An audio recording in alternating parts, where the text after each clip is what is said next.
पशवष्ट गोष्ठे भार्या गृहद्वारे जना श्मशाने देहस्थितायां परलोक मार्गे कर्मानुगो गच्छति जीवयेगा। આ ધન બધું હે રાજન અહીંયા જ રહેવાનું છે।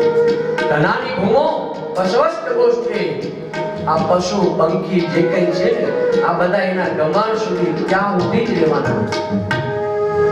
પશવષ્ટ ભાર્યા ગૃહદ્વારી જના શ્મશાને ધર્મ પત્ની છે ને એ ઘરના દ્વાર સુધી સાથ આપશે, એનાથી આગળ સાથ ન આપે। અગ્નિની સાક્ષીએ, સૂર્યની સાક્ષીએ, બ્રાહ્મણોની સાક્ષીએ તમે ભલે સાથ પ્રતિજ્ઞા લીધી હોય પણ ધર્મ પત્ની એ ઘરના ઉંબરા સુધી સાથ આપે। આપણા સગાવાળા એ સ્મશાન સુધી સાથ આપે। ભાગ્યાત ગૃહદ્વારી જના સ્મશાને બસ ત્યાં સુધી કોઈ એમ કે બહુ મને વાલા હતા, એના વગર ફાવે નહીં, એના વગર હું પાણી ન પીવું, એનો એક વખત ફોન ના આવે તો હું કરું પણ મને રાત્રે ઊંઘે ના આવે, પણ જ્યારે આમાંથી પ્રાણ જતા રહે ત્યારે બસ એ સ્મશાન સુધી સાથ આપે। દેહસ્થિતાયામ પરલોક માર્ગે આ શરીરને ગમે તેટલું શણગારેલું હોય તો શરીર કેટલો બધો મેકઅપ કર્યો હોય, ખૂબ બ્યુટી પાર્લરમાં પૈસા આપ્યા હોય, અલગ અલગ પ્રકારના દાગીના ભલે ને 82,000 થઈ જાય, જે ભાવ થયો એ થાય, આપણે તો પહેરવું એટલે પહેરવું, પણ એ પણ સાથ એવી વીટી એકાદી પહેરવી હોય તો તરત કે બી કાઢી લો, દાડામાં કામ લાગશે। 82,000 ચાલુ છે ભાવ, કંઈક આવશે। દેહસ્થિતાયામ પરલોક માર્ગે આ શરીર એ ચિતા સુધી સાથ આપે। સાથ કોણ આપે? કર્માનુગો ગચ્છતિ જીવયેગા, બસ તમારું કર્મ તમને સાથ આપે। હે ધૃતરાષ્ટ્ર, તું સત્કર્મ કર, તે કર્મ આધારે તને ફળની પ્રાપ્તિ થશે। સારું કર્મ કરીશ ને ગીતાજી કહે શ્રીમતામ ગેહે, સારું કર્મ કર્યું હશે ને તો શ્રીમંતોને ત્યાં જન્મ ધારણ કરીશ। તો જ્ઞાની થઈને મૃત્યુ પામીશ તો જ્ઞાની જનોને ત્યાં તો તારો જન્મ થશે। અને તદ્દન સત્ય છે, તમે જો જેવું કર્મ માણસ જાય ત્યારે કર્મ લઈ જાય, અને જે માણસ જન્મે ત્યારે પોતાનું ભાગ્ય લઈને જન્મે। નહીતર એક હોસ્પિટલમાં 2 બાળકના જન્મ થાય, તિથિ નક્ષત્ર વાર કરણ યોગ બધું જ એક હોય તો એકલે લેવા માટે ગાડી આવે, કાજુ કતરી વેચે, પેંડા વેચે, જ્યારે બીજાને ડોક્ટરને આપવાના પૈસા નથી હોતા, રિક્ષા કરવાના ભાડાના પૈસા ને સમય બધાને એક જ હોય છે, તિથિ વાર, પણ બંનેને સરખું સુખ નથી, કારણ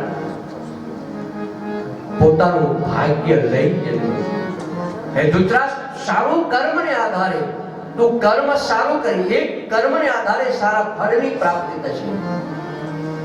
અત્યારે કારણ કે જ્યારે અંત સમય પણ જે ભગવાન ગીતામાં કહ્યું છે, માણસ ભલે ગમે તેવો હોય પણ અંત સમય પણ ભગવાનનું સ્મરણ કરે ને તો એને ભગવાનને જ પ્રાપ્તિ થાય। અંતે જેની મતિ જીવી છે એવી જ એની ગતિ થાય। યા મતિ સા ગતિ, જેવી મતિ છે એવી ગતિ। યમ યમ ભાવમ સ્મરણ, જે ભાવથી વ્યક્તિ સ્મરણ કરીને મૃત્યુ પામે એ જ ભાવથી એને એ જ પ્રાપ્ત થાય। ભાગવતજીમાં 5મ સ્કંદમાં કથા આવશે, ભરત રાજાની હરણનું સ્મરણ કર્યું, બીજો જન્મ હરણ થયો। જેવું તમે સ્મરણ સારું કરે, હે ધૃતરાષ્ટ્ર, હવે તો બસ આમાંથી મુક્ત થઈ જા, હવે તો ભગવાનનું ભજન કર, પણ છતાં પણ આપણાથી આ બધું છૂટતું નથી। માયા મોહ આ બધું છૂટી શકતું નથી, યથાર્થ પ્રયત્ન કરે તો ક્યારે છૂટે? તો એક જ ભગવાનનો આશરો લઈને ત્યારે બધું જ મુક્ત બને। બસ ભગવાનનો આશરો લઈ અને જે ભગવાન નારાયણના ભક્ત બને ને, ભગવાન એમ કે મારો ભક્ત એ જ બની શકે જે બધું છોડી દે, ત્યાગ કરી દે, એ જ મારો ભક્ત બને। અને જે મારો ભક્ત બને અને મારો જે ભક્ત બને એને મારી ભક્તિ કરતો હોય અને મારી ભક્તિ કરતા કરતા એમાં કોઈ પણ અવરોધ કરે ને તો અવરોધ કરનારનો એનો ત્યાગ કરવામાં થોડો પણ સંશય ન કરવો. તમે ભક્તિ કરતા હો, ભગવાનની ભક્તિ કરતા એમાં કોઈ અવરોધ કરે તને તમે પબ્લિક છે, માણસ છે ને, તમે જો માણસ ને પહોંચી શકાતું નથી. મંદિર ન જાય તો એમ કે આ મંદિર તો જાતો નથી, અને જો દરરોજ મંદિર જાય તો એમ કે જો ભગત આવ્યો. કે ને બાપ દીકરો બને, દીકરો ઘોડા ઉપર બેસીને બાપ ચાલતા ચાલતા જતા હતા એક ગામથી બીજે ગામ. એટલે વચ્ચે વટી માર્ગો મળ્યા ને કીધું કે લે, દીકરાને શરમ આવે છે. બાપ હાલતો જાય, દીકરો ઘોડા ઉપર બેઠો. આ સાંભળ્યું એટલે દીકરાને એમ થયું કે આ ખોટું છે, મારે મારા પિતાને ઘોડા ઉપર બેસવું, મારે ચાલતા ચાલતા જવું જોઈએ. એટલે એક પિતાશ્રી એક કામ કરો ને, તમે ઘોડા ઉપર બેસો, હું ચાલતો ચાલતો. આ બંને જતા હતા ને ત્યાં બીજા વટે માર્ગ મળ્યા, ચર્ચા કરવા લાગ્યા. લે, બાપને કઈ શરમ જેવું છે? આ તગડા થઈ ઘોડા છોકરા દીકરા ઉપર કઈ દયા નથી.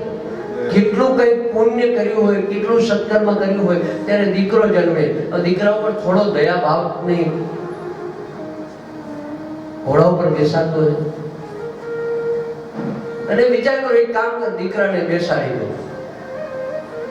બંને જણા ઘોડા ઉપર બેસાને આગળ જતા જતા બીજા વટે માર્ગ મળ્યા. આ માણસને કઈ ખરું? આ પશુ બિચારું મૂંગું પ્રાણી, કઈ બોલી શકતું નથી, કઈ કરી શકતું નથી. હમણાં માણસ કોઈ જાણે દયા ભાવ જ ને, આવું તકડું તકડું શરીર છે, ખાઈ ખાઈ લટા લટા થઈ ગયા છે. બિચારા દયા ભાવ, આ ઘોડો મરી નહીં જાય, બેહાતું છે ઘોડા. બંને જણા હાલતા હાલતા ગયા અને હાલતા હાલતા જતા હતા ત્યાં પાછા બીજા વચ્ચે માર્ગ મળે. આ માણસ માનામાં અક્કલ જ નથી.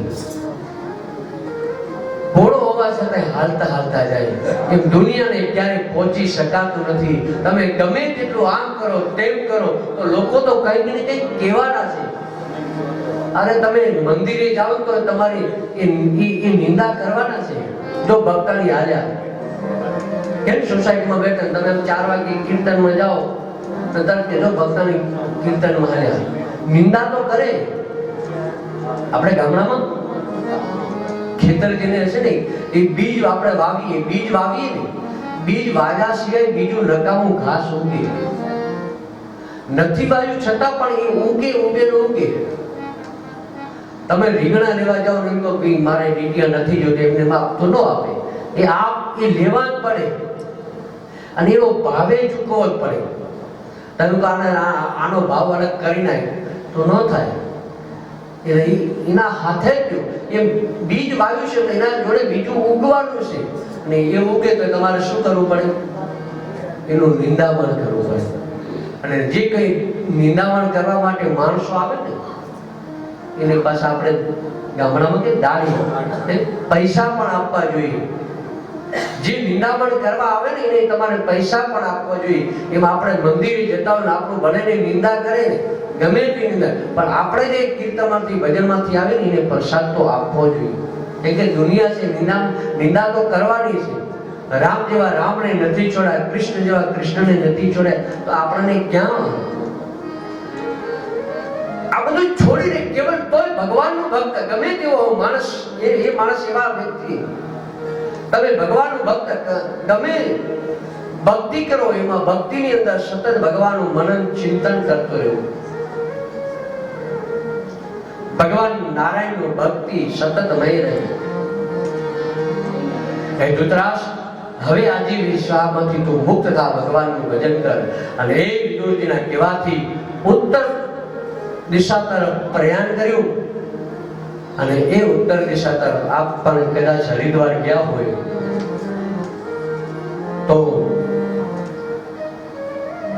કચ્છી આશ્રમ છે, અને કચ્છી આશ્રમથી સપ્ત સરોવર છે, એ તરફ પ્રયાણ કર્યું. આ બાજુ પાંડવોને ખબર પડી કે ધૃતરાષ્ટ્ર વિદુરજી નથી શોધ કરી, ખબર પડી. એ વખતે ધૃતરાષ્ટ્રે પોતાના અગ્નિમાં પોતાના શરીરને બાળી ભસ્મમાં ગાંધારી પણ મૃત્યુ પામ્યા.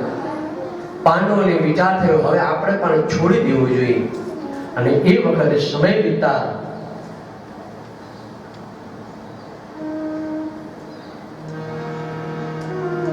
પાંડવોને ત્યાં જે બાળકનો જન્મ થયો, જે ઉત્તરના ગર્ભની અંદર હતો, અને જન્મતા સાથે આમ તેમ જોવા લાગ્યો એટલે એનું નામ પરીક્ષિત પાડવામાં આવ્યું. પરીક્ષિત રાજા, પરીક્ષિત જન્મ થયો. યુધિષ્ઠિર રાજાએ બ્રાહ્મણોને બોલાવીને જ્યોતિષ જોડાયું.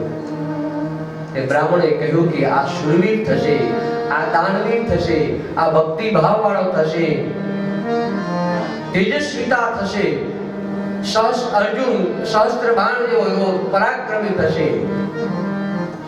પણ એનાથી ભૂલ થશે. ભૂલને કારણે સર્પદંશનું મૃત્યુ થશે. આ સાંભળી તો કે આવું તો કે હા, પણ એ જો ભગવાનની ભક્તિ કરશે તો એને મુક્તિ મળશે. ભૂલ થઈ જાય પણ ભૂલને એ સુધારી લે. અગર ગલતી रुलाती है तो राहें भी दिखाती है. मनुज गलती का पुतला है जो अक्षर हो ही जाता है. मनुष्य से भूल થાય પણ ભૂલને સુધારી શકે. સમય વીતતા વીતતા યુધિષ્ઠિર રાજ તિલક પરીક્ષિત રાજાને કર્યું. 5 પાંડવો સાથે સ્વર્ગારોહણ કર્યું. આ બાજુ પરીક્ષિત રાજાએ રાજ કરવામાં સમય વીતતા વીતતા એક દિવસ શિકાર કરવા માટે ગયા. ત્યાં પરીક્ષિત રાજાએ ગાય અને બળદ આ બે દોડેલા, એને કાળો પુરુષ માર મારી રહ્યો. કોણ છે તું? તો કે હું કલી છું. તો કે કલીને મારા યુગમાં મારા રાજ્યમાં પ્રવેશ નથી. અને ખૂબ ખૂબ વિનંતી કરી કલીએ ત્યારે એ વખતે પરીક્ષિત રાજાને રહેવા માટે સ્થાન આપ્યા. ધૃતપારં સ્ત્રિય પુંસા યત્ર ધર્મ ચતુર્વિદઃ અમોનિ પંચસ્થાનાનિ અધર્મ પ્રભવત્કલી. જુગારની અંદર, મદિરાની અંદર, અધર્મની અંદર 4 સ્થાન આપ્યા અને 4 વગેરે સ્થાન આપ્યા. એટલે કલીએ કીધું કે આ તો શક્ય જ નથી. જુગાર તો રમવાનું તમારામાં બંધ થઈ ગયું છે, કારણ કે આપણે બધાને ખબર છે પાંડવો મદ્યપાન. પણ હજી મારો પરિવાર મોટો છે, હજી મને એક સ્થાન આપો ને. ભાગવતીમાં લખ્યું છે ઉત્તરા એના ગર્ભ એટલે માનું નામ લખ્યું છે. ઉત્તરના પુત્રએ 5મું સ્થાન આપ્યું. જ્યાં અધર્મ છે ત્યાં કલી તારો વાસ. સોનું જે અધર્મથી લાવ્યો હોય એમાં કલીનો વાસ છે. સમય વીતતા વીતતા એક દિવસ પરીક્ષિત રાજાને થયું કે લાય આ રાજમહેલમાં ભંડારામાં શું શું આ બધું ભરેલું છે, લાય જોઉં તો ખરો. મારા દાદા પાસે કેટલી સંપત્તિ, આ બધું નિરીક્ષણ કરું. અને એ રાજા બધું નિરીક્ષણ કરે. ત્યાં એક સોનાનો સુંદર મુગટ જોયો. અને જ્યાં મુગટ જોયો સરસ સુંદર લાગ્યો. ઓ સરસ મુગટ છે, આટલો સુંદર. અને એ જ વખતે રાજાએ ધારણ કર્યો. આ મુગટ કોનો હતો? તો કે જરાસંઘનો. ભીમે જરાસંઘનો વધ કરી અને એ જે સંપત્તિ લાયા તે અનિતિથી લાવેલું ધન ધારણ કર્યું. રાજા શિકાર કરવા માટે ગયો. અને શિકાર કરવા માટે, કારણ કે કલીએ એના અંદર પ્રવેશ કર્યો. રાજા ધાર્મિક હતો છતાં પણ કલીના લીધે એક આશ્રમમાં ગયો અને એ આશ્રમમાં એને કહ્યું કે મને પાણી મળશે, આ મળશે, પણ સંત એ સમાધિમાં હતા. સંતે સમાધિમાં કશું ખબર ન પડે. રાજાને થયું હું એક રાજા આવ્યો, આ સંતને ખબર પડવી જોઈએ, ઋષિને ખબર પડવી જોઈએ કે રાજા આવે છે એનું સન્માન કરવું જોઈએ, આટલું જ્ઞાન નથી. અને એ જ વખતે બાજુમાંથી સર્પ લઈ ઋષિના ગળામાં નાખ્યું અને ઋષિના ગળામાં નાખી પછી તો રાજા ઘરે ગયો. આ બાજુ જે ઋષિપુત્રને ખબર પડી કે રાજાએ આપના પિતાશ્રીના ગળામાં સર્પ નાખ્યું અને એ જ વખતે કૌશિકી નદીનું જળ લીધું ઋષિપુત્રએ અને ઋષિપુત્રએ જળ લઈ સંકલ્પ કર્યો. સંકલ્પ કરીને બોલ્યા કે જેને પોતાની મર્યાદાનું ઉલ્લંઘન કર્યો છે, હિતલંઘિત મર્યાદમ તક્ષકા સપ્તમેહનિ, જેને પોતાની મર્યાદાનું ઉલ્લંઘન કર્યો છે એને 7મા દિવસે તક્ષકના કરે અને મૃત્યુ થશે. અને આમ પછી જ્યાં ઋષિ જાગૃત થયા અને અરે બેટા તે શું આવો શ્રાપ આપી દીધો, તારાથી અપાય? એક રાજાને શ્રાપ આપી દીધો. ખૂબ સમજાય. પછી એને કહ્યું કે જો ભગવાનની ભક્તિ કરશે, ભગવાનનું નારાયણનું ભજન કરશે અને જો ભગવાન નારાયણનું ભક્તિ કરશે ને તો બેમાંથી બધામાંથી મુક્ત થશે. પરીક્ષિત રાજાને ખબર પડી કે ઋષિપુત્રે મને શ્રાપ આપ્યો છે, હવે શું કરું? આમાંથી મારે મુક્ત કઈ રીતે થવું? કોની પાસે જઈને કહું કે મને આમાંથી મુક્ત કરો? દરેક મનુષ્ય પાસે કે ભાઈ આને અમને કઈ મુક્તિની ખબર નથી, કઈ રીતે મુક્તિ મળે, શ્રાપમાંથી શું થવું, કઈ રીતે થવું? ઋષિઓ પાસે ગયા અને ઋષિઓ પણ કહે કે અમને કઈ ખબર નથી. અને એ જ પરીક્ષિત રાજા ગંગા કિનારે આવ્યા. ગંગા કિનારે આવી એક ને મળ્યા, પ્રાર્થના કરી મને આમાંથી મુક્ત કરો, મને આમાંથી મુક્ત કરો. બસ પશ્ચાતાપ કરવા લાગ્યા. એટલો પશ્ચાતાપ સતત ભગવાન મારાથી ભૂલ થઈ ગઈ. બસ ભૂલનો પશ્ચાતાપ કરી હા પસ્તાવો, વિપુર જળનું સ્વર્ગથી ઉતર્યું છે, પાપી તેમાં ડૂબકી દઈ પુણ્યશાળી બને છે. પાપનો એકરાર કરી મધદરિયે જ્યારે નાવડું હાલત ડોલક થવા લાગ્યું. જેસલ જાડેજા કચ્છનો કાળીનો આમ જ્યારે એ જેસલ નીકળે ત્યારે કહેવાય કે આમ પક્ષીઓ કલવર કરવાનું બંધ કરી દે, પવન વહેવાનું બંધ કરી દે, વૃક્ષો કરમાઈ જાય, ફૂલો કરમાઈ જાય. અને આવો એ જેસલ જાડેજા અને એ જ્યારે સતી તોરણને લઈને આવ્યો, તોળી ઘોડીને તલવાર જ્યારે લઈને આવ્યો, મધદરિયે જ્યારે નાવ ડોલવા લાગી, બચવાનું કોઈ શક્યતા ન રહી. હવે શું કરું? હે તોરણ, મને મૃત્યુ દેખાય છે, મને આ મૃત્યુમાંથી મને મુક્ત કર. હવે મનમાં કોઈ રસ્તો જતો નહીં, મને મારું મોત દેખાઈ રહ્યું છે. વિચાર હવે બસ હે સતી, હે તોરણ. સતી કહે અરે જાડેજા તમે ડરો, જે નીકળે અને પંખીઓ કલવાનું બંધ કરી દે, છોકરાઓ જતા રહે, એ જેસલ જાડેજાને આજે મૃત્યુનો ભય? હા સતી, હા મને મૃત્યુનો ભય છે, મને આમાંથી મુક્ત કરો. ત્યારે સતી તોરણ એમ કહે કે હે જાડેજા, તારા આ નાવમાં જે પાણી ભર્યું ને આ નાવને તું ખાલી કર. આમ જેસલ જાય નાવમાંથી પાણી ખાલી, આ નાવ નહીં જાડેજા, આ શરીર રૂપી નાવમાં જે છે ને એને તું ખાલી કર.